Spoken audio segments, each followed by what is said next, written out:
알아들으실만 합니까?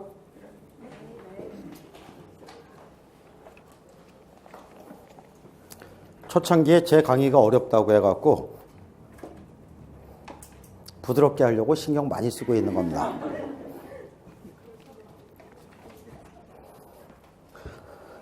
그리고 그 강의 계획서에 준 거에 보면은 거기 제 카페가 있죠. 카페도 가입을 하시고, 그 다음에 제가 유튜브를 시작을 했습니다. 유튜브 제목은 거기 똑같이 에임니치. 그러니까 유튜브에서 에임니치를 검색하면 됩니다. 이게 에임니치가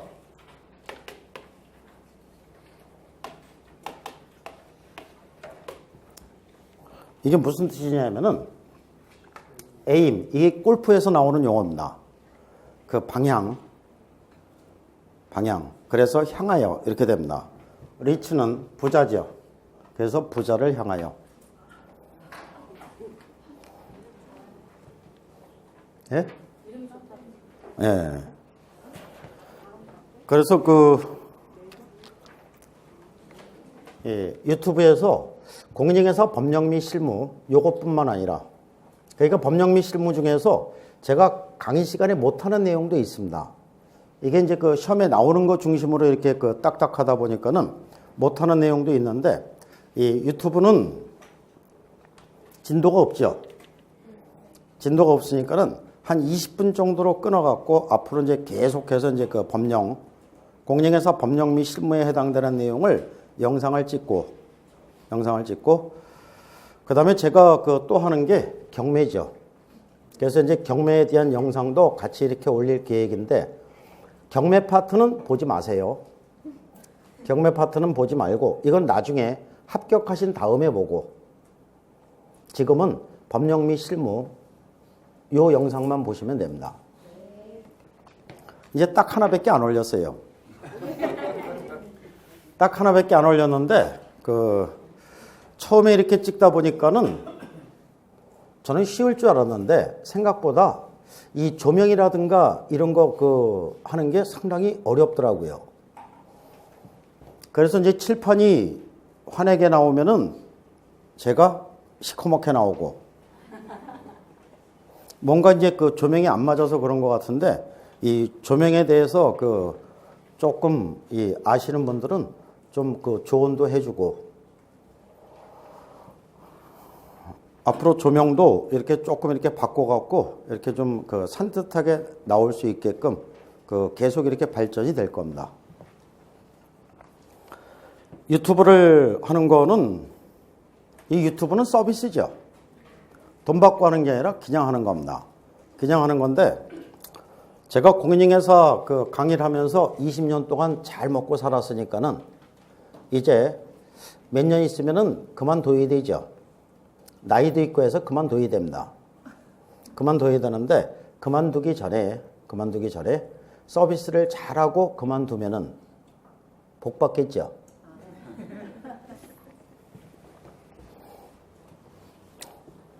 또 이 공인중개사 강의를 해서 먹고 살았으니까 또 돌려주는 부분도 있어야 되잖아요. 그런 측면에서 이제 유튜브 강의를 시작을 했고, 조금 이렇게 재미있게 해야 된다고 해서 재미있게 하려고 하는데 저는 잘 안 되더라고요. 그래서 앞으로 강의를 이렇게 하다 보면은 조금 더 이제 변형된 이런 새로운 모습도 보이게 될 겁니다.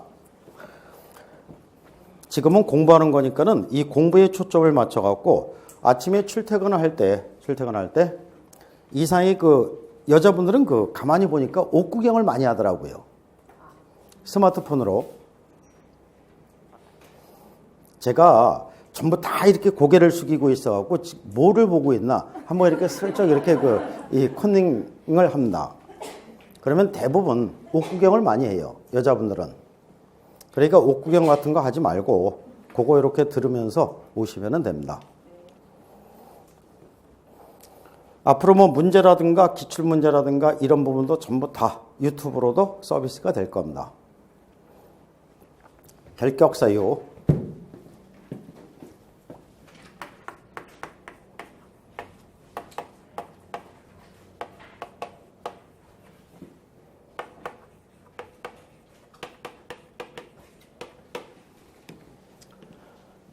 개업공개사 등의 결격 사유, 공인중개사법 10조에서 규정을 두게 되는데 이것도 매 시험마다 한 문제씩 출제가 됩니다.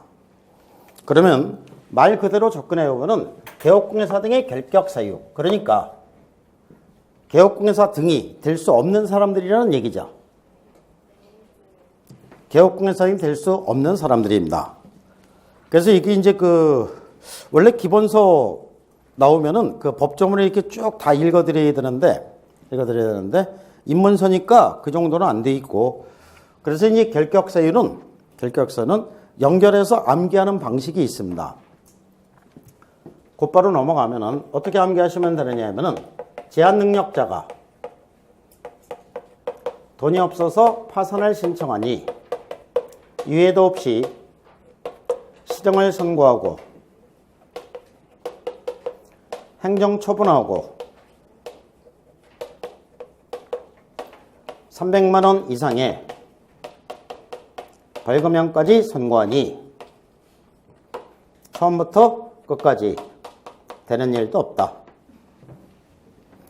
제한능력자가 돈이 없어 파산을 신청하니 유예도 없이 시정을 선고하고 행정처분하고 300만 원 이상의 벌금형까지 선고하니 처음부터 끝까지 되는 일도 없다 라고 암기를 하시고, 이 단어를 통해서 이해를 하시면은 구체적인 사례가 나왔을 때 결격사에 해당하는 여부를 찾아내실 수 있을 겁니다. 이게 이제 어떻게 정리를 한 거냐면은, 제가 학원 강의를 하기 전에 전직은 대학교 강사였습니다. 근데 이 대학교 강사가 배고픈 직업이죠. 여기저기 이렇게 다니면서 이제 강의를 하는데, 어떤 학교에 가서 이제 강의를 하고 쉬는 시간에 어떤 학생이 한번 찾아왔습니다. 찾아왔는데 제가 이제 법을 전공했다고 하니까는 저한테 자문을 구하는 겁니다. 핸드폰 요금이 30만 원이 밀려 있는데 이거를 안 낼 수 있는 방법이 없습니까? 안 낼 수 있는 방법이 있습니까? 없습니까? 아니, 썼으면 내야지. 이게 세상의 진리지. 그래서 젊은 놈이 아르바이트해서 내면 되지 하니까는 한다는 소리가, 군대를 아직 안 갔다 왔는데 군대로 도망가면 안 내도 됩니까? 이게 좀 개인적으로는 심각했던 것 같아요. 제가 요즘처럼 경기가 좋았으면 그냥 30만 원 줬을 텐데 그 당시에는 저도 10,000원짜리 한 장이 아쉬운 시절이었습니다. 그래서 이제 잘 꼬셔서 돌려보내고 혼자 생각하기를, 내가 그래도 법을 배울 만큼 배웠는데 이게 법적으로 진짜 안 낼 수 있는 방법이 없을까? 생각해 보니까 딱 한 가지 방법이 있긴 있었죠. 뭐가 있었습니까?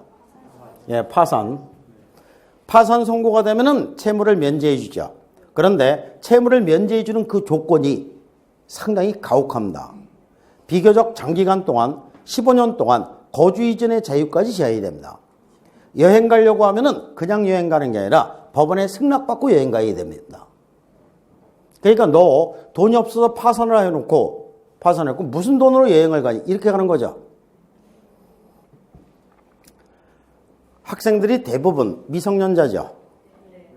미성년자가 사회생활을 시작하기 전에 파산부터 생각해서는 곤란하겠죠.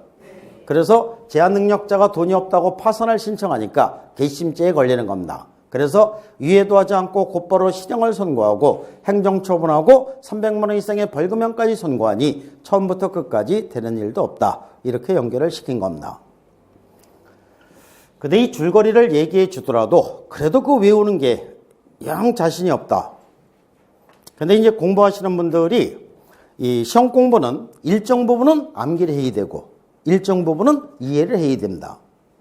이거를 적절히 잘 조화를 시켰을 때 가장 효율적인 시험 공부가 되는 겁니다. 근데 이제 어른들이 공부를 하시다 보니까는 이해를 하는 거는 그런 대로 할 만한데 암기가 안 된다는 얘기를 많이 하죠. 외웠다가 금방 잊어버리고. 근데 이제 암기하는 그 방법은 대개 이제 어른들이 이해는 하는데 암기를 못 하겠다. 이거는 사실은 머리가 나빠졌다기보다는 공부하는 방식에 문제가 있는 거예요. 어른들은 시끄러운 거 엄청 싫어하죠. 그래서 조용한 상태에서 이 책을 눈으로 읽습니다. 눈으로 읽으면서 항상 머리로는 생각을 하니까 이해력은 좋아질 수밖에 없지. 근데 외워야 되는 부분들은 이렇게 해서는 절대로 외워지지 않습니다. 외우는 방법 중에서 가장 좋은 방법은 저처럼 마이크에 대고 큰 소리로 떠드는 거예요. 이게 암기 방법 중에서는 가장 좋은 방법입니다. 이거는 제 얘기가 아니라 일본의 어떤 유명한 학자가 책으로 쓴 거예요. 암기하는 방법 중에서 가장 좋은 방법은 소리 내서 읽는 거다. 소리를 안 내고 그냥 보면은 암기는 안 된다는 얘기입니다. 그러니까 오늘 댁에 가서 한번 테스트를 해보세요. 댁에 가서 아무도 없을 때 제한 능력자가 돈이 없어 파산을 신청하니 유예도 없이 실형을 선고하고 행정처분하고 300만 원 이상의 벌금형까지 선고하니 처음부터 끝까지 되는 일도 없다. 이렇게 해서 큰 소리로 한 20번만 읽어보세요. 20번 읽는데 이거 5분이면 돼요. 그러면 이 줄거리가 외워지나 안 외워지나? 이게 외워지면은 외우는 방법 중에서 좋은 방법이잖아요. 그러면은 다른 과목도 외워야 될 부분이 있으면 이렇게 큰 소리로 읽으면 된다는 얘기입니다. 이 줄거리를 외워놓으면 나중에 이해하는 부분은 차차 하면 되니까 이 줄거리는 꼭 암기를 하셔야 됩니다. 그러면 한번 해보겠습니다. 거기 그 프린트 있죠? 개업공예사 등의 결격사유 어떻게 암기하신다고요? 제한 능력자가 돈이 없어서 파산을 신청하니 유예도 없이 실형을 선고하고 행정처분하고 300만 원 이상의 벌금형까지 선고하니 처음부터 끝까지 되는 일도 없다. 그러면 제한 능력자부터 살펴보겠습니다. 제한 능력자 몇 명? 3명. 제일 먼저 미성년자,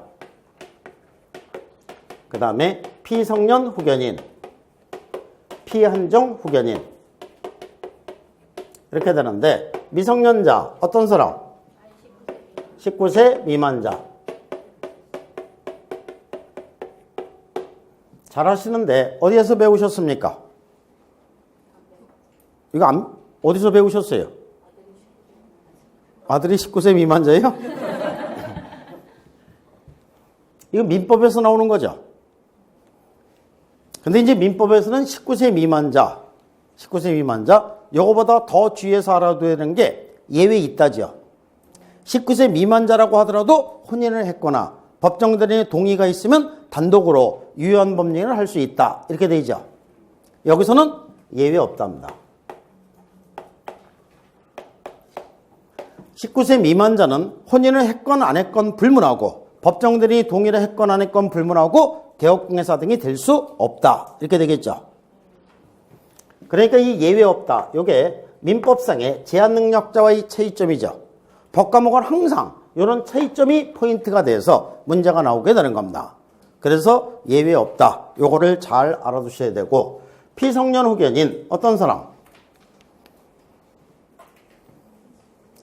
피성년 후견인 원래 이제 어떻게 되어 있냐면은 정신적 제약으로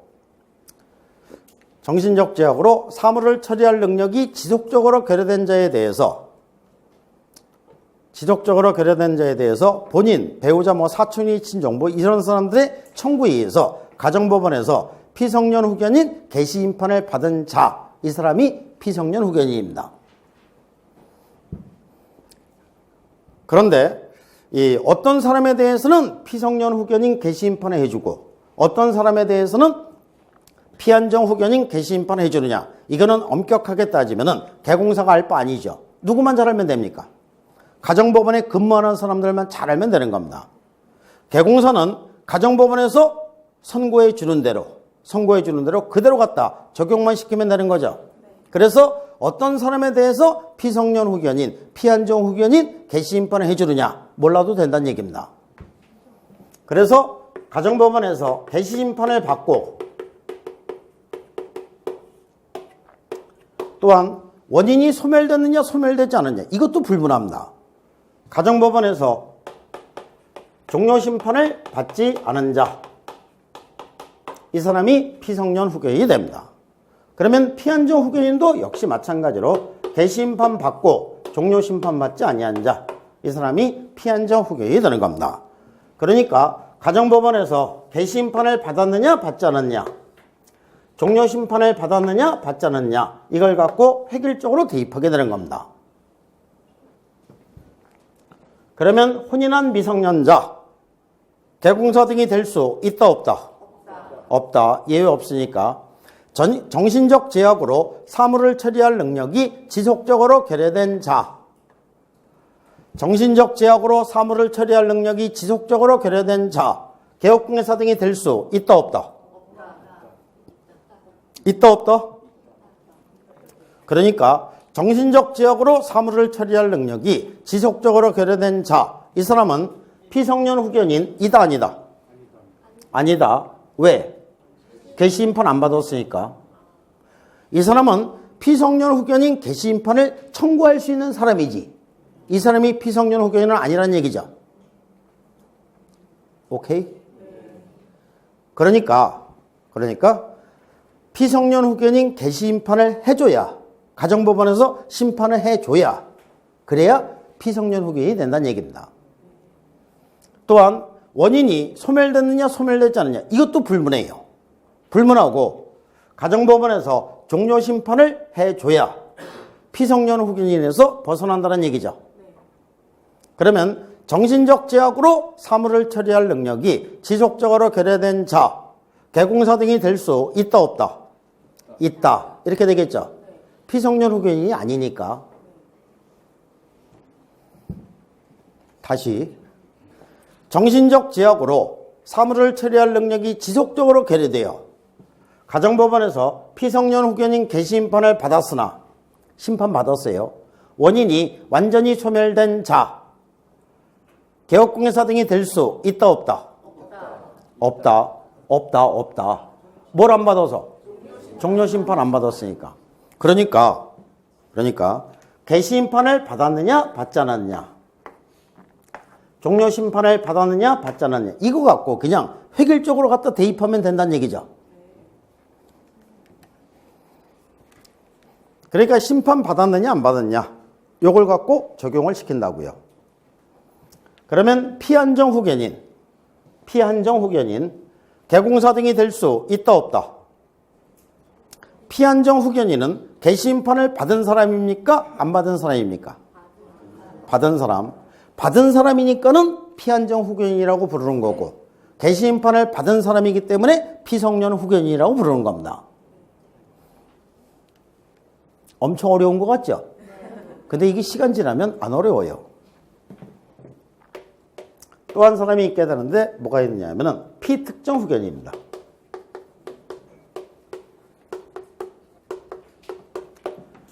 피특정 후견인은 결격세에 해당된다 안 된다? 안 된다. 그러니까 이게 피성년 후견인, 피한정 후견인만 결격세에 해당이 되는 거고, 피특정 후견인은 결격세에 해당되지 않는다. 이렇게 됩니다. 그 다음에 파산.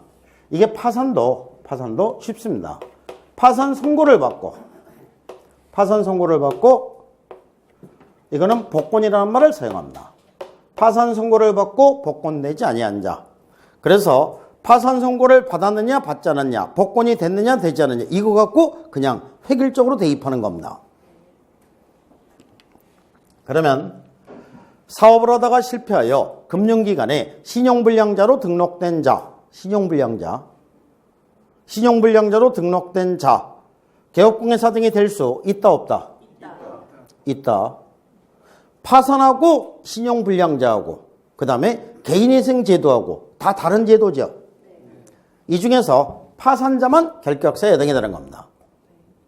그래서 파산 선고를 받았느냐 받지 않았냐, 복권이 됐느냐 되지 않았냐, 이걸 갖고 획일적으로 대입하게 됩니다. 그러면은 사업을 하다가 실패하여 파산 선고를 받았으나,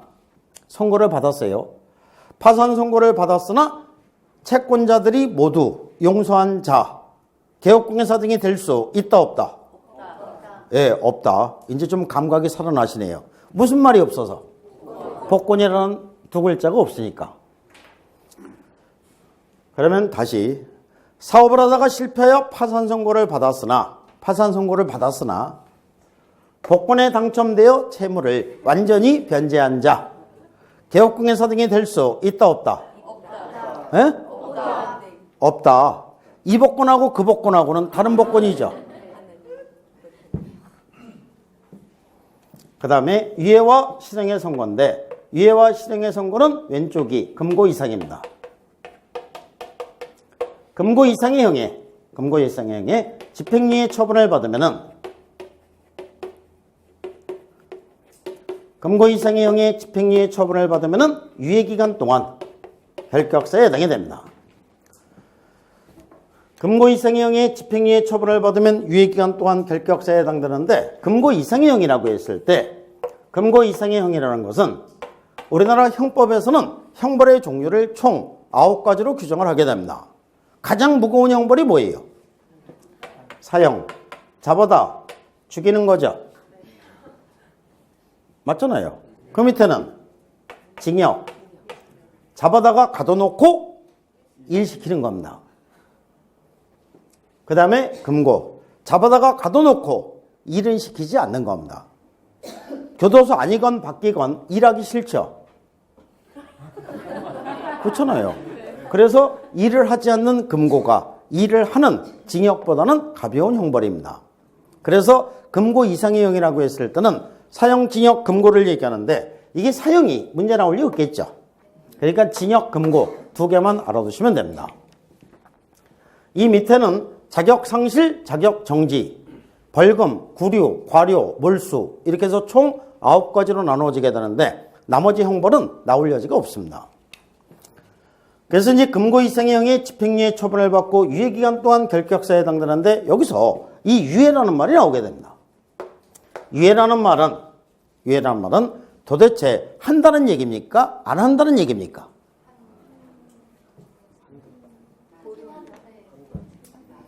안 한다는 얘기죠. 높은 사람 책상 위에 가보면은 3단짜리 책꽂이가 있습니다.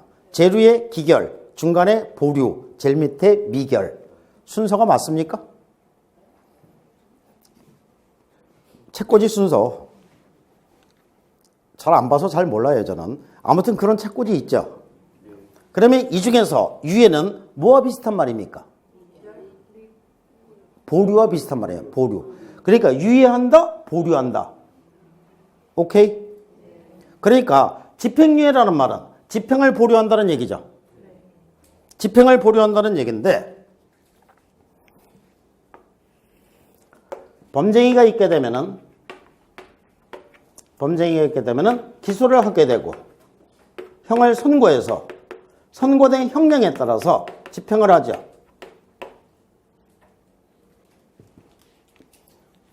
범죄에 대한 수사는 누가 해요? 경찰. 기소는 검사. 그 다음에 선고는 판사. 집행은 국가, 법무부에서 하는 겁니다. 그러면 여기서 이제 집행유예라는 말은 말 그대로 요 집행을 보류하는 거죠. 집행을 보류하니까 선고까지는 절차가 진행이 되죠. 그러면 선고 시에 판사가 범죄의 경중에 따라서 너는 5년, 너는 4년, 너는 3년 선고해 줄 수 있죠. 그러니까 이 유예기간이 이게 선고시에 나온다는 얘기입니다. 선고시에 나오니까 지문을 잘 찾아보면은 유예기간이 몇 년인지 주어지게 되겠죠. 그래서 지문에서 주어지는 유예기간 동안만 결격사에 해당이 되는 겁니다. 요즘에는 잘 안 나오지만은 그 예전에 보면은 대기업 회장들이 재판받는 얘기가 종종 뉴스거리가 돼 있죠. 대기업 회장들이 대부분 어떤 형을 받던가요? 징역 3년에 집행유예 5년 이렇게 받죠. 그러면 교도소에서 살았습니까? 안 살았습니까? 안 살았죠. 그래서 이거를 부드럽게 바꾸면 어떻게 되는 거냐면은 징역 3년 집행할 거를 5년 동안 보류한다는 얘기입니다. 그래서 보류기간, 유예기간 5년을 무사히 경고하게 되면은 징역 3년은 선고하지 않았던 걸로 인정해 주는 겁니다. 그래서 지문에서 주어지는 유예기간 동안 결격사에 해당되는데 징역 3년에 집행유예 5년의 처분을 받으면 몇 년 동안 결격사에 해당된다. 지문에서 주어지는 유예기간 5년 동안만 결격사에 해당이 되는 겁니다. 근데 나중에 한참 지난 다음에 보면은 앞에 있는 징역 3년 이것 때문에 엄청 고민하죠. 이놈의 거 더해줘야 되나 빼줘야 되나. 고민하다가 그래도 더해주는 게 낫겠지. 5 플러스 3, 8년. 멋있게 틀리는 겁니다. 그래서 3년 안 사는 거라고 있죠. 그래서 지문에서 주어지는 유예기간 동안만 결격사에 해당이 되는 겁니다. 이게 매 시험마다 한 번도 빠지지 않고 출제가 되는 지문입니다. 그러면은 집행유예 처분만 결격사에 해당되니까 이 선고를 보류하는 것은 뭐라고 합니까? 갖다 붙이세요. 선고유예. 기소를 보류하는 것은 기소유예. 그러니까 집행유예보다 선고유예, 기소유예는 가벼운 처분이 되는 거죠. 그래서 선고유예라든가 기소유예 처분을 받았을 때는 결격사유예에 해당된다, 안 된다? 안 된다. 집행유예 처분을 받았을 때만 지문에서 주어지는 유예기간 또한 결격사에 해당되고 선고유예라든가 기소유예 처분은 결격사에 해당되지 않는다. 잘 알아두셔야 되는데 29회 시험에서는 이게 정답이 되게끔 문제가 나오게 됩니다. 선고유예는 결격사에 해당되지 않고 집행유예 처분을 받았을 때만 유예기간 동안 결격사에 해당이 된다. 이게 정답이에요. 그 다음에 금고 이상의 형에 실형의 선고를 받고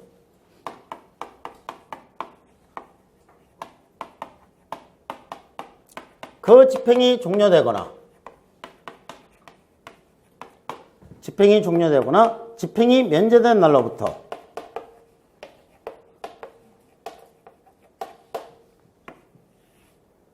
(3년이) 경과되지 아니한 자, 이 사람이 결격사에 해당이 되는 겁니다. 금고 이상의 형이 실형의 선고를 받고 그 집행이 종료되거나 집행이 면제된 날로부터 3년이 경과되지 아니한 자.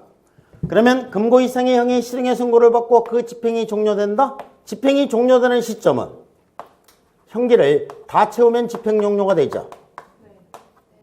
그래서 형기 만료에 의해서 집행 종료가 됩니다. 그러니까 형기를 다 채우고 석방된 다음에 몇 년이 경과해야 된다? 3년이 경과해야 결격사에서 벗어난다는 얘기입니다. 그런데 우리나라는 형기를 다 채울 때까지 교도소에 붙들어두는 경우는 거의 없죠. 중간에 미리 석방하는 경우가 보통이잖아요. 이걸 뭐라고 얘기합니까? 가석방. 그러면 가석방이 됐을 때는 언제 집행 종료가 되느냐?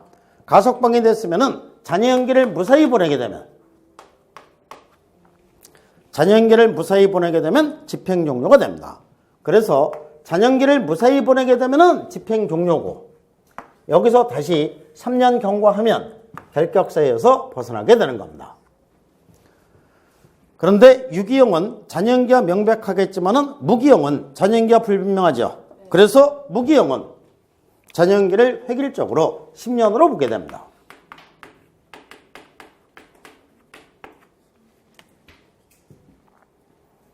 그럼 이제 무기형이 문제가 나올 일은 없을 테고 자녀형기를 2년 남겨놓고 가석방된 자, 몇 년 동안 결격사에 해당된다? 5년. 자녀형기 2년 경과하면은 집행 종료. 여기서 3년 경과하면 결격사에서 벗어나니까는 2 플러스 3, 5년 동안 결격사에 해당이 되는 겁니다. 그 다음에 집행이 면제되는 경우. 이 집행이 면제되는 경우는 여러 가지 원인에 의해서 나타날 수 있는데 제일 먼저 법률 변경에 의해서 집행이 면제될 수 있는 경우가 있을 수 있고 그 다음에 형의 시효에 의해서 집행이 면제되는 경우가 있을 수 있는데 이 두 가지는 한 세기당 100년 동안 한 건, 두 건 있을까 말까 한 사례입니다. 이런 사례를 갖고 문제를 만드는 놈들도 아주 나쁜 놈들이죠. 그래서 아직까지 공인중개사 시험에서 한 번도 시험에 나온 적이 없었고 앞으로도 이거는 시험에 나오지 않을 겁니다. 그런데 집행이 면제되는 사유 중에서 가장 흔하게 자주 일어나는 사례가 바로 대통령의 은혜적 처분인 특별사면을 받는 경우입니다. 특별사면을 받으면 집행이 면제되는 사유에 해당됩니다. 그러니까 여기서 그냥 3년만 경과하면 결격사에서 벗어나게 되는 거죠. 그러면 잔영기를 2년 남겨놓고 특별사면을 받은 자 몇 년 동안 결격사에 해당된다? 3년. 예, 3년. 대단하시네요. 초보 때는 대개 5년 이렇게 얘기하시는 분들이 많은데 뭐랑 혼동해서? 가석방이랑 혼동해서. 그러니까 두 개를 잘 구별해서 알아두셔야 된다는 얘기죠. 잔영기를 1년 남겨놓고 가석방된 자 몇 년? 4년. 잔영기 1년 경과하면 집행 종료. 여기서 3년 경과하면 결격사에서 벗어나니까 1 플러스 3, 4년 동안 결격사에 해당이 됩니다. 잔영기를 1년 남겨놓고 특별사면을 받은 자 몇 년? 3년. 3년. 잔영기를 10년 남겨놓고 특별사면을 받은 자 3년. 잔영기를 100년 남겨놓고 특별사면을 받은 자 3년. 그러니까 특별사면자가 나오면 무조건 3년 이렇게 하면 된다는 얘기죠. 근데 우리나라 매스컴에서는 사면 얘기가 나오면 항상 뒤에 무슨 말이 뒤따라 나오던가요? 사면, 복권 이렇게 얘기하죠. 이 복권이라는 말은 3년이 경과되지 않아도 되도록 만들어주는 것을 복권이라고 얘기합니다. 그러면 특별사면에다가 복권까지 됐다. 언제 결격사에서 벗어난다? 그 즉시 3년 경과하지 않아도 되니까 그 즉시 결격사에서 벗어나는데 그 즉시 결격사에서 벗어나는 것은 일반 사면도 동일합니다. 일반 사면을 받은 경우도 그 즉시 결격사에서 벗어나게 됩니다.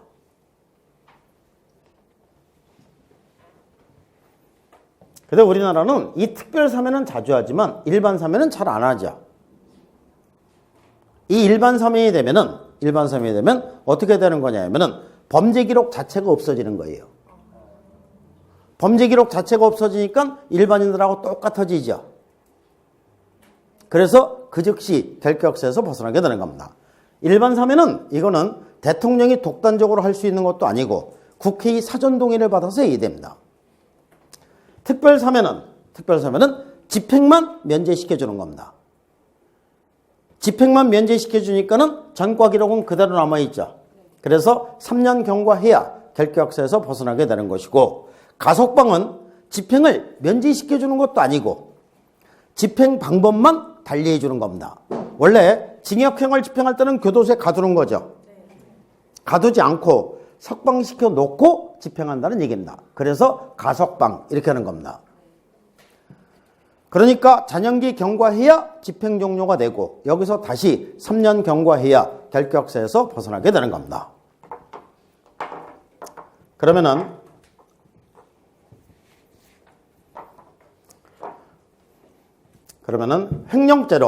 횡령죄로 징역 3월에 선고유예 처분을 받은 자 몇 년 동안 결격사에 해당된다? 해당되지 않는다. 선고유예니까. 사기죄로 징역 2년에 집행유예 4년의 처분을 받은 자 몇 년? 지문에서 주어지는 유예기간 4년. 잔영기를 1년 남겨놓고 가석방된 자 4년. 잔영기를 2년 남겨놓고 특별사면을 받은 자 그냥 3년. 잔영기를 1년 남겨놓고 일반 사면을 받은 자 그 즉시 결격사에서 벗어나게 됩니다. 근데 이제 이거를 배우시면은 이거를 유독 어려워하시는 분들이 있습니다. 남자분들은 그런 대로 좀 들어본 용어라서 그런지 쉽게 접근하시는데 여자분들이 유독 어려워하시는 분들이 있게 됩니다. 그래서 이게 얼마나 어려웠으면은 그거 이해하려면은 교도소를 한번 갔다 오던지 해야 되겠다는 겁니다. 그럴 것까지는 없고 정 어려우시면은 그냥 이거 기계적으로 접근하셔도 됩니다. 선고유예라는 말이 나오면 무조건 결격사에 해당되지 않는다. 집행유예라는 말이 나오면 무조건 지문에서 주어지는 유예기간 동안만 결격사에 해당이 된다. 가석방이라는 말이 나왔을 때는 잔여연기 플러스 3년 동안 결격사에 해당이 되고, 특별사면은 무조건 3년, 일반 사면은 무조건 그 즉시 결격사에서 벗어나게 되는 겁니다. 그러면 여기서 실제 시험에서 가석방하고 특별사면, 일반 사면이 시험에 자주 나올까요, 안 나올까요? 안 나와요. 이게 왜 안 나오냐면은 시험에서 이 포인트를 줄 때 어떻게 주는 거냐면은 이 다음에 개공사가 되신 다음에 고용인을 고용합니다. 고용인을 고용하게 되는데 직원을 쓰는데 결격사에 해당되는 사람을 쓰면 안 돼요. 그러면 직원 후보자로 온 사람들 중에 가석방 중에 있는 사람들, 특별사면 받은 사람, 일반 사면을 받은 사람이 많을까요, 적을까요? 적지. 거의 없겠죠. 그러니까 시험에 잘 안 나오는 거예요. 그래서 최근 시험 10년 동안 이 세 개는 한 번도 시험에 안 나왔습니다.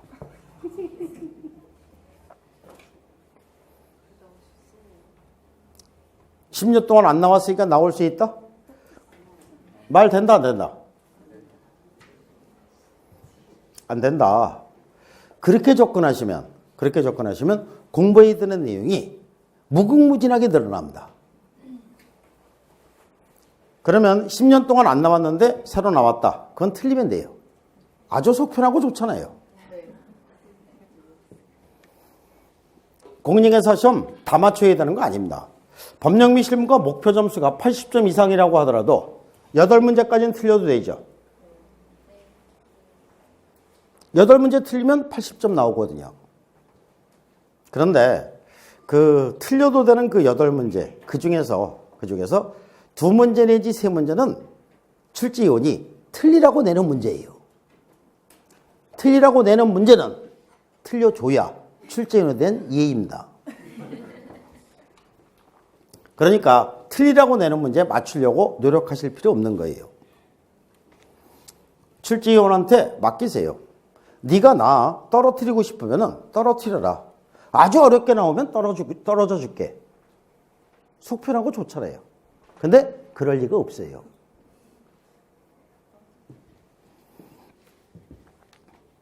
출제위원이 그 문제를 어렵게 해서 틀리게 하려고 맘만 먹으면은 다 틀릴 수밖에 없는 거예요.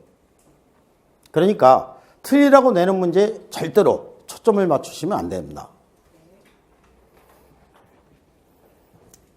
그래서 이제 요거 3개는 시험에 안 나오고 매 시험마다 나오는 게 요거 집행유예 선고유예.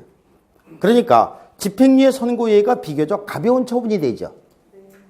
이쪽보다는 가벼운 처분입니다. 그러니까 요거 이 처분을 받는 사람들이 훨씬 많다는 얘기죠. 그래서 이제 요게 시험에 자주 나오는 거고, 이게 문제가 나올 때는 가석방 특별사면 일반사면이 문제가 나오는 게 아니라 법조문 그대로만 나옵니다. 법조문 그대로. 금고이생의 실행의 선고를 받고 그 집행이 종료되거나 집행이 면제된 날로부터 3년이 경과되지 아니한 자, 이렇게만 나오고 가석방 특별사면 일반사면은 잘 안 나옵니다. 그 다음에 행정처분과 벌금형인데, 행정처분과 벌금형은 왼쪽이 이 법 위반입니다. 공인중개사법에 위반하여 행정처분을 받고 공인중개사법에 위반하여 300만 원 이상의 벌금형을 선고받았을 때 결격사에 해당되는데,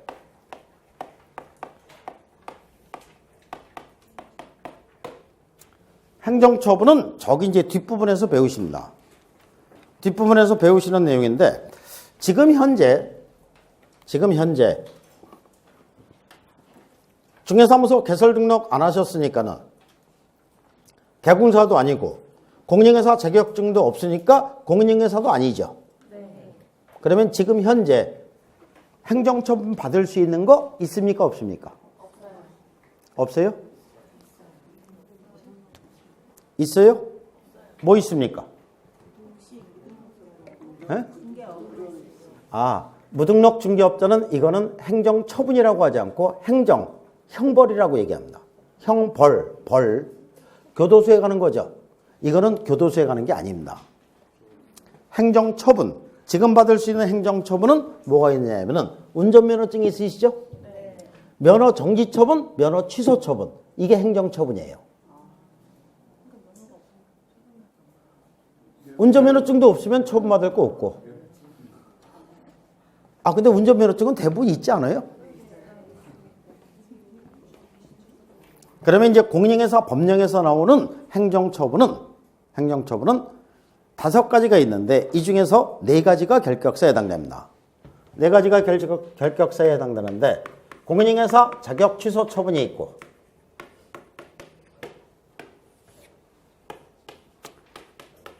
자격 정지 처분이 있고 그 다음에 등록 취소 처분이 있고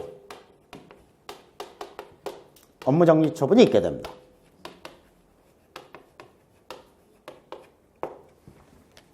여기다가 이제 거래정보사업자 지정 취소 처분이 있게 되는데 이건 무시해도 되고 행정처분 이렇게 4가지를 잘 알아두시면 됩니다. 공인중개사 자격증이 있는 사람에 대해서 자격 취소 처분하는 거죠. 그 다음에 이 자격 정지 처분은 이제 저기 뒤에 가서 자세히 배우시게 되는데 이거는 오직 소속 공인중개사한테만 규정이 된 겁니다. 그 다음에 중개사무소 개설 등록한 개업공개사한테 등록 취소 처분할 수 있고 업무정지 처분할 수 있는 거죠. 그래서 이제 행정처분은 이렇게 있게 되는데 여기서는 기간만 정확하게 알아두시면 됩니다. 자격 취소 처분을 받았으면 3년 동안 결격사에 해당이 됩니다. 등록 취소 처분을 받았어도 3년 동안 결격사에 해당이 됩니다.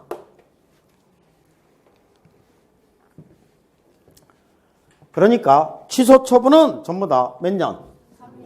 3년. 취소 처분은 전부 다 3년 동안 결격사에 해당이 되는 겁니다.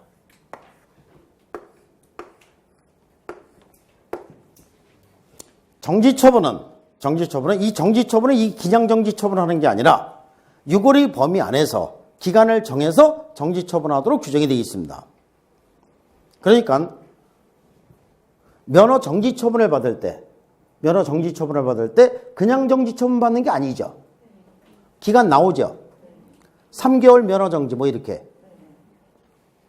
그래서 이제 기간을 정해서 하도록 되어 있는 게 정지처분입니다. 대신에 취소처분은 기간을 정할 필요가 없죠. 면허 취소 그냥 이걸로 끝나는 거예요. 그래서 이거는 주어지는 정지 기간이 있다는 얘기죠. 주어지는 정지 기간 동안만 결격사에 해당이 되는 겁니다. 자격 정지 5개월의 처분을 받았으면 그냥 5개월 동안 결격사에 해당되는 것이고 업무 정지 1개월의 처분을 받았으면 그냥 1개월 동안만 결격사에 해당이 되는 겁니다.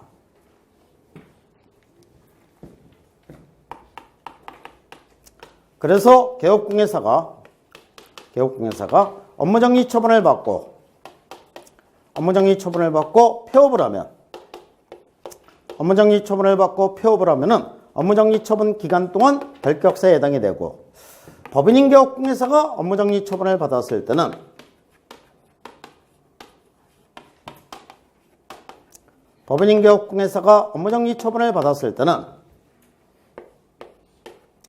위반행위를 할 당시에 사원임원 전체가 업무정지 처분 기간 동안 결격사에 해당이 됩니다. 위반행위를 할 당시에 사원임원 전체가 업무정지 처분 기간 동안 결격사에 해당이 되는데 법인이 중개사무소 개설 등록하고 중개업을 하다가 공인중개사 법령에 위반되는 위반행위를 합니다. 위반행위를 할 당시에 사원임원은 A와 B였습니다. 그러면 그 다음에 업무정지 처분을 받게 되죠. 업무정지 처분을 받게 되는데 처분을 받을 당시에 사원임원은 C와 D로 바뀌었습니다. 그러면은 업무정지 처분을 받았으면은 이 업무정지 처분 기간 동안 결격사에 해당이 되는 겁니다. 그러면 잘못한 사람은 A, B입니까? A, C입니까? A, B가 잘못한 거죠. C, D가 잘못한 게 아니라. 그래서 위반행위를 할 당시에 사원임원 전체가 업무정지 처분 기간 동안 결격사에 해당이 되는 것이지 처분을 받을 당시에 사원임원이 결격사에 해당되는 건 아니란 얘기죠. 지금 이렇게 하면은 그런 대로 이해를 할 수 있는데 한참 지나면은 문제 내면 틀리는 경우가 많습니다. 그러니까 위반행위를 할 당시에 사원임원 전체가 업무정지 처분 기간 동안 결격사에 해당이 되는 겁니다. 그 다음에 공인중개사법에 위반하여 300만 원 이상의 벌금형을 선고받았을 때는 3년 동안 결격사에 해당이 됩니다.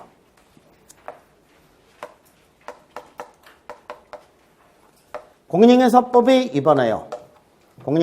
위반하여 300만 원 이상의 벌금형을 선고받았을 때 3년 동안 결격사에 해당이 되는데 여기서는 이제 세 가지를 주의해서 알아두셔야 됩니다. 첫 번째, 공인중개사법에 위반해야 합니다. 그러니까 공인중개사법 말고 다른 법에 위반하여 300만 원 이상의 벌금형을 선고받았을 때는 결격사에 해당되지 않는다는 얘기죠. 음주운전으로 벌금 500만 원을 선고받은 자 몇 년 동안 결격사에 해당된다? 해당되지 않는다. 음주운전은 공인중개사법 위반이 아니죠. 두 번째는 300만 원입니다. 그러니까 300만 원 이상이니까 300만 원 미만의 벌금형을 선고받았을 때는 결격사에 해당되지 않는 거죠.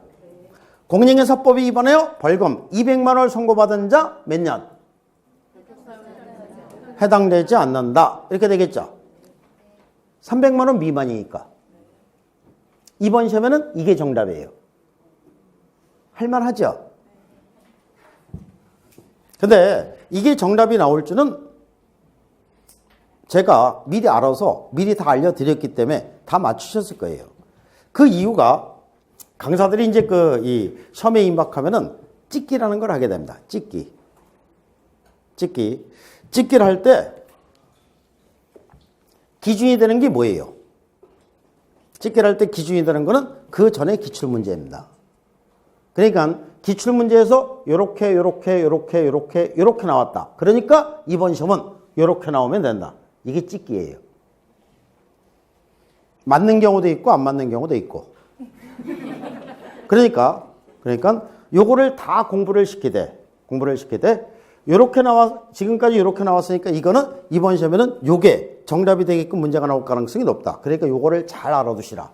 다른 것도 알아두되 요거를 특히. 근데 요거는 잘 찍혔어요. 그 이유가 아까 29회 시험에서는 집행유예, 선고유예 두 개가 다 나왔다고 했죠. 원래 실제 시험에서는 두 개가 다 나오는 게 아니라 둘 중에 하나만 나와요.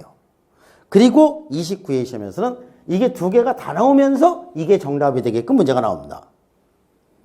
그러면 이 결격사에서 또 하나 정답이 될 거는 벌금형이에요.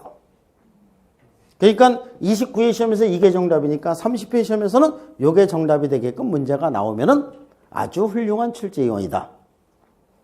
근데 훌륭한 출제위원이 되고 싶어서 그런지 이게 이제 정답이 되게끔 문제가 나온 겁니다.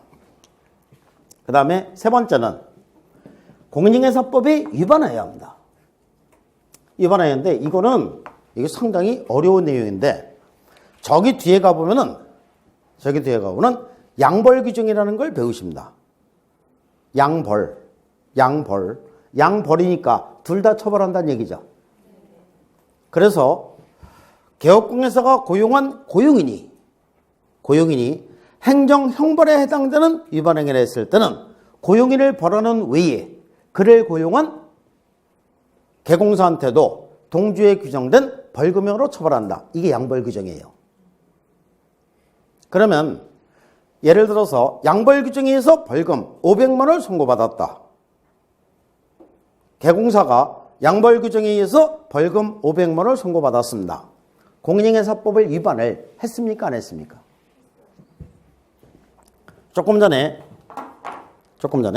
양벌규정을 얘기를 했는데 양벌규정은 개업공개사가 고용한 고용인이 종업원이 행정형벌에 해당되는 위반행위를 했을 때는 고용인을 벌하는 외에 그를 고용한 개업공개사도 동주에 규정된 벌금형으로 처벌한다. 이게 양벌규정이에요. 양벌규정이라고요. 그러면 개공사가 양벌규정에 따라서 벌금 500만 원을 선고받았으면은 개공사는 공인중개사법 위반을 한 거예요, 안 한 거예요? 안 한 거지. 공인중개사법 위반한 건 누구예요? 고용인이지. 고용인이 위반한 거지 개공사가 위반한 게 아니죠. 그래서 양벌규정에 따라서 300만 원 이상의 벌금형을 선고받았을 때는 결격사에 해당되지 않는다. 이게 대법원 판례예요.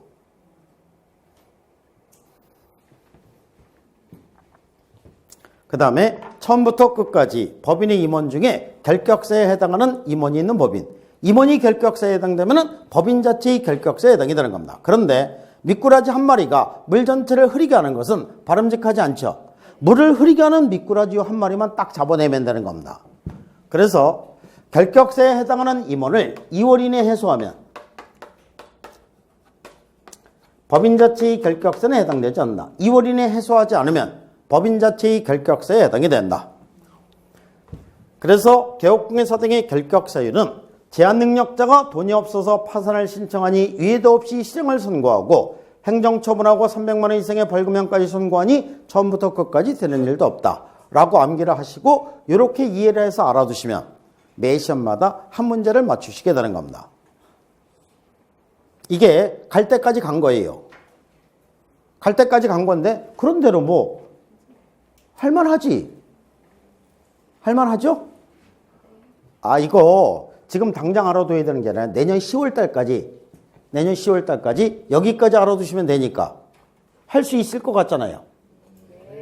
그러면 되는 겁니다.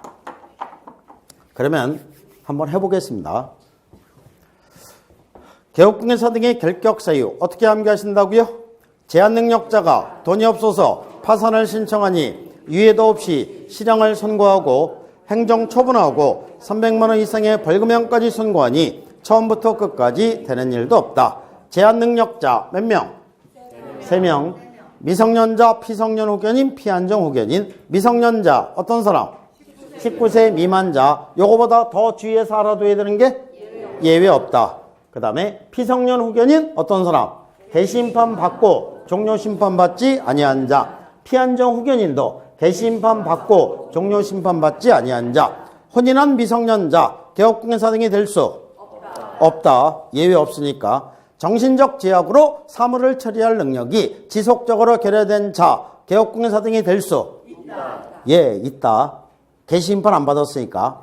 정신적 제약으로 사물을 처리할 능력이 지속적으로 결여되어 피성년 후견인 개심판을 받았으나 원인이 완전히 소멸된 자 개업공개사 등이 될 수 없다. 뭘 안 받아서? 종료심판 안 받았으니까. 피한정 후견인 개업공개사 등이 될 수 있다 없다? 없다. 개심판 받은 사람을 피한정 후견인, 개심판 받은 사람을 피성년 후견이라고 하는 거죠. 피특정 후견인 결격사에 해당된다 안 된다? 안 된다. 파산 선고를 받고 복권되지 아니한 자 유예 금고 이상의 형의 집행유예 처분을 받으면 몇 년? 지문에서 주어지는 유예기간 동안만 결격사에 해당되고 선고 유예 처분을 받았을 때는 결격사에 해당되지 않는다. 금고 이상의 형의 실형의 선고를 받고 그 집행이 종료되거나 집행이 면제된 날로부터 3년이 경과되지 아니한 자. 횡령죄로 징역 5월에 선고 유예 처분을 받은 자 몇 년? 해당되지 않는다. 선고 유예니까. 사기죄로 징역 1년에 집행유예 2년의 처분을 받은 자 몇 년? 지문에서 주어지는 유예기간 2년. 잔영기를 2년 남겨놓고 가석방된 자 5년. 잔영기를 1년 남겨놓고 특별사면을 받은 자 3년. 잔영기를 2년 남겨놓고 일반 사면을 받은 자 그 즉시 결격사에서 벗어나게 됩니다. 공인중개사법에 위반하여 자격 취소 처분을 받았으면 몇 년? 3년. 등록 취소 처분을 받았으면 3년. 자격 정지 처분을 받았으면 정지기간. 업무정지 처분을 받았으면 업무정지 처분 기간 동안 결격사에 해당되는데 개업공개사가 업무정지 처분을 받고 폐업을 하면 업무정지 처분 기간 동안 결격사에 해당되고 법인인 개업공개사가 업무정지 처분을 받았을 때는 위반행위를 할 당시의 사원임원, 처분을 받을 당시의 사원임원, 위반행위를 할 당시의 사원임원 전체가 업무정지 처분 기간 동안 결격사에 해당이 됩니다. 공인중개사법이 위반하여 300만 원 이상의 벌금형을 선고받았을 때는 몇 년? 3년 동안 결격사에 해당되는데 폭행죄로 벌금 1,000만 원을 선고받은 자 몇 년? 해당되지 않는다. 공인중개사법 위반이 아니니까. 공인중개사법에 위반하여 벌금 100만 원을 선고받은 자 몇 년? 해당되지 않는다. 300만 원 미만이니까. 개업공개사가 양벌 규정에 따라서 벌금 500만 원을 선고받은 자 몇 년? 해당되지 않는다. 처음부터 끝까지 법인의 임원 중에 결격사에 해당하는 임원이 있는 법인 2월 이내에 해소하지 않으면 법인 자체의 결격사에 해당이 된다. 이와 같은 개업공개사 등의 결격사유는 개업공개사 등의 결격사유입니다. 그래서 개업공개사 등이 될 수 있느냐 없느냐 이것을 개업공개사 등의 결격사유라고 얘기합니다. 그러면 개업공개사 등이 될 수 있느냐 없느냐 이거하고 공인중개사 시험 볼 수 있느냐 없느냐하고는 서로 구별이 되는 개념이죠. 그래서 공인중개사 시험의 응시자격 제한과는 서로 구별이 되는 개념입니다. 이거는 이제 전번주에 배우셨는데 공인중개사 시험에 응시자격이 제한되는 사람, 시험 못 보는 사람은 딱 몇 명? 2명. 오, 대단하시네요. 첫 번째, 자격 취소 처분을 받고 몇 년? 3년이 경과되지 아니한 자. 두 번째는 부정행위자로 적발되고 당일 시험에 무효 처분을 받은 날로부터 몇 년? 5년이 경과되지 아니한 자. 요 두 사람만 공인중개사 시험에 응시자격이 제한되는 겁니다. 그러니까 결격사유와 응시자격 제한은 서로 별개의 개념이 되는 거죠. 근데 이 두 개를 혼동하는 경우가 많으니까 아예 구별해서 살펴보는 자격 취소 처분을 받고 3년이 경과되지 아니한 자는 두 군데 다 해당되는 사람이죠. 결격사유도 해당되고 응시자격도 제한되는 사람입니다. 부정행위자는 여기에 결격사유에 부정행위자 있습니까 없습니까? 없죠. 그래서 부정행위자는 응시자격만 제한되는 사람이지 결격사유는 해당되지 않는 사람입니다. 맞죠? 그러니까 이거는 시험 볼 수 있느냐 없느냐 이 문제고 이거는 개업공개사 등이 될 수 있느냐 없느냐. 그러니까 개공사, 그 다음에 소속공개사, 중개보조원 될 수 있느냐 없느냐 이게 이제 결격사유예요.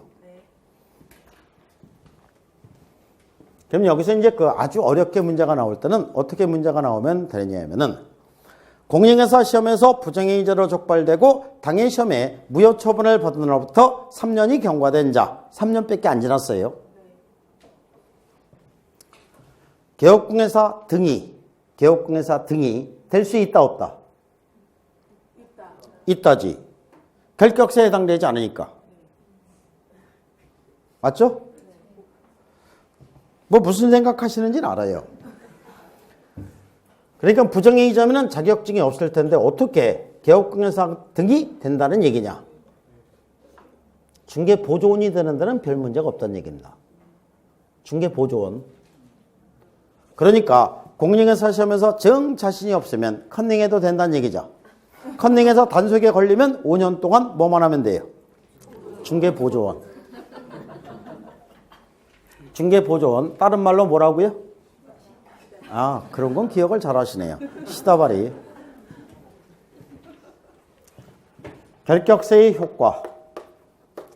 결격사의 효과를 두 글자로 줄이면은 퇴출이라고 생각하시고 알맞은 용어를 선택하시면 됩니다.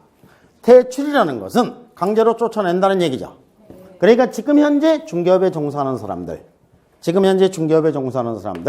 개업공개사가 결격사에 해당되면은 강제로 그만두게 하는 방법이 뭡니까?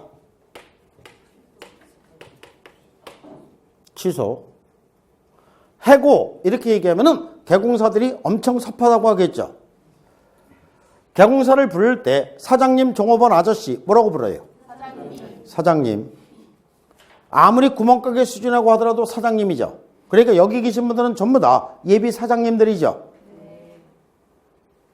그쵸, 사장님들? 사장님이니까 감히 누가 해고할 사람 없는 겁니다. 그래서 중개업을 그만두게 하는 방법 취소. 반드시 중개사무소 개설 등록을 취소해야 되는 절대적 취소세에 해당이 됩니다. 고용인이 결격사에 해당되면은 고용인 하면은 사장 종업원 소속 공영에서 중개보조원을 합쳐서 개업공에서 이 고용인이라고 부르게 되는 거죠. 여기 계신 분들은 전부 다 예비 사장님들이니까 종업원 그만두게 하는 방법은 잘 알고 있죠. 종업원 그만두게 하는 방법 뭐예요? 해고. 자르면 되잖아요. 근데 해고라고 얘기하니까 조금 이게 그 용어 자체가 부정적이죠. 그래서 부드럽게 바꾸기 위해서 해소라고 표현합니다. 해소. 2월 이내에 해소를 해야 됩니다. 법인의 사원 임원이 결격사에 해당되면 강제로 그만두게 하는 방법 역시 해소. 2월 이내에 해소를 해야 됩니다. 결격사에 해당되는 사람은 퇴출됐으니까는 중개업계에 들어올 수 없겠죠. 그래서 개업공예사가 될 수 없고. 그래서 아까 이 등록 기준에서 보면은 뭐가 있었어요? 결격사에 해당되지 않아야 된다. 결격사에 해당되지 않아야지만 개공사가 될 수 있다는 얘기죠. 그 다음에 고용인도 될 수 없는 겁니다. 법인의 사원임원도 될 수 없는 겁니다.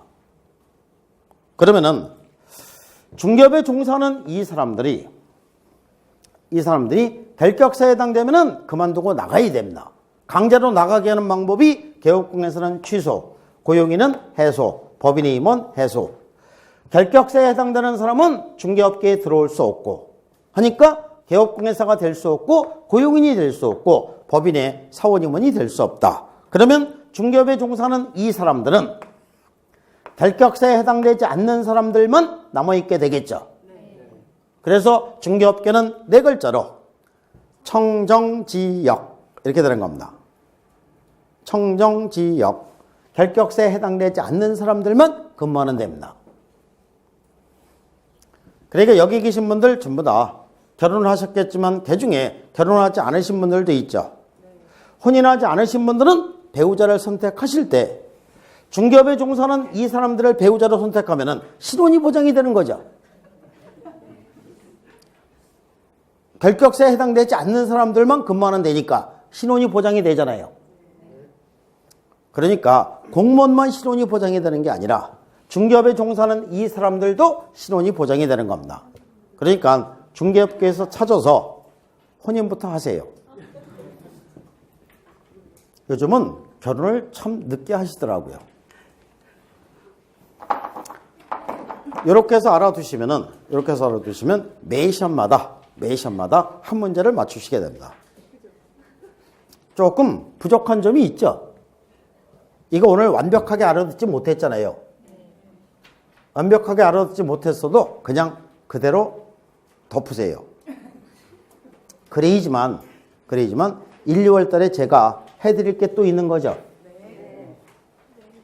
그러니까 법령 및 실무는 지금부터 예습 복습하려고 들지 마세요. 그냥 듣는 걸로만 끝내세요. 야, 집에 가서 시간이 많은데 뭐하니? 뭐 하시라고요? 자기는 1차 공부하시라고 했잖아요. 1차 공부를 열심히 하셔야 됩니다. 전번주에 얘기를 해드렸는데 지금 1, 2차가 총 6과목이죠.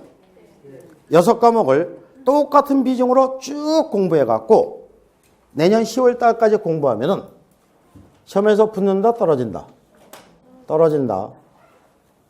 2차 시험은 점수 널널하게 남습니다. 그런데 1차 시험에서 떨어집니다. 아, 그렇게 된다니까요. 제가 얘기하는 게 맞아요.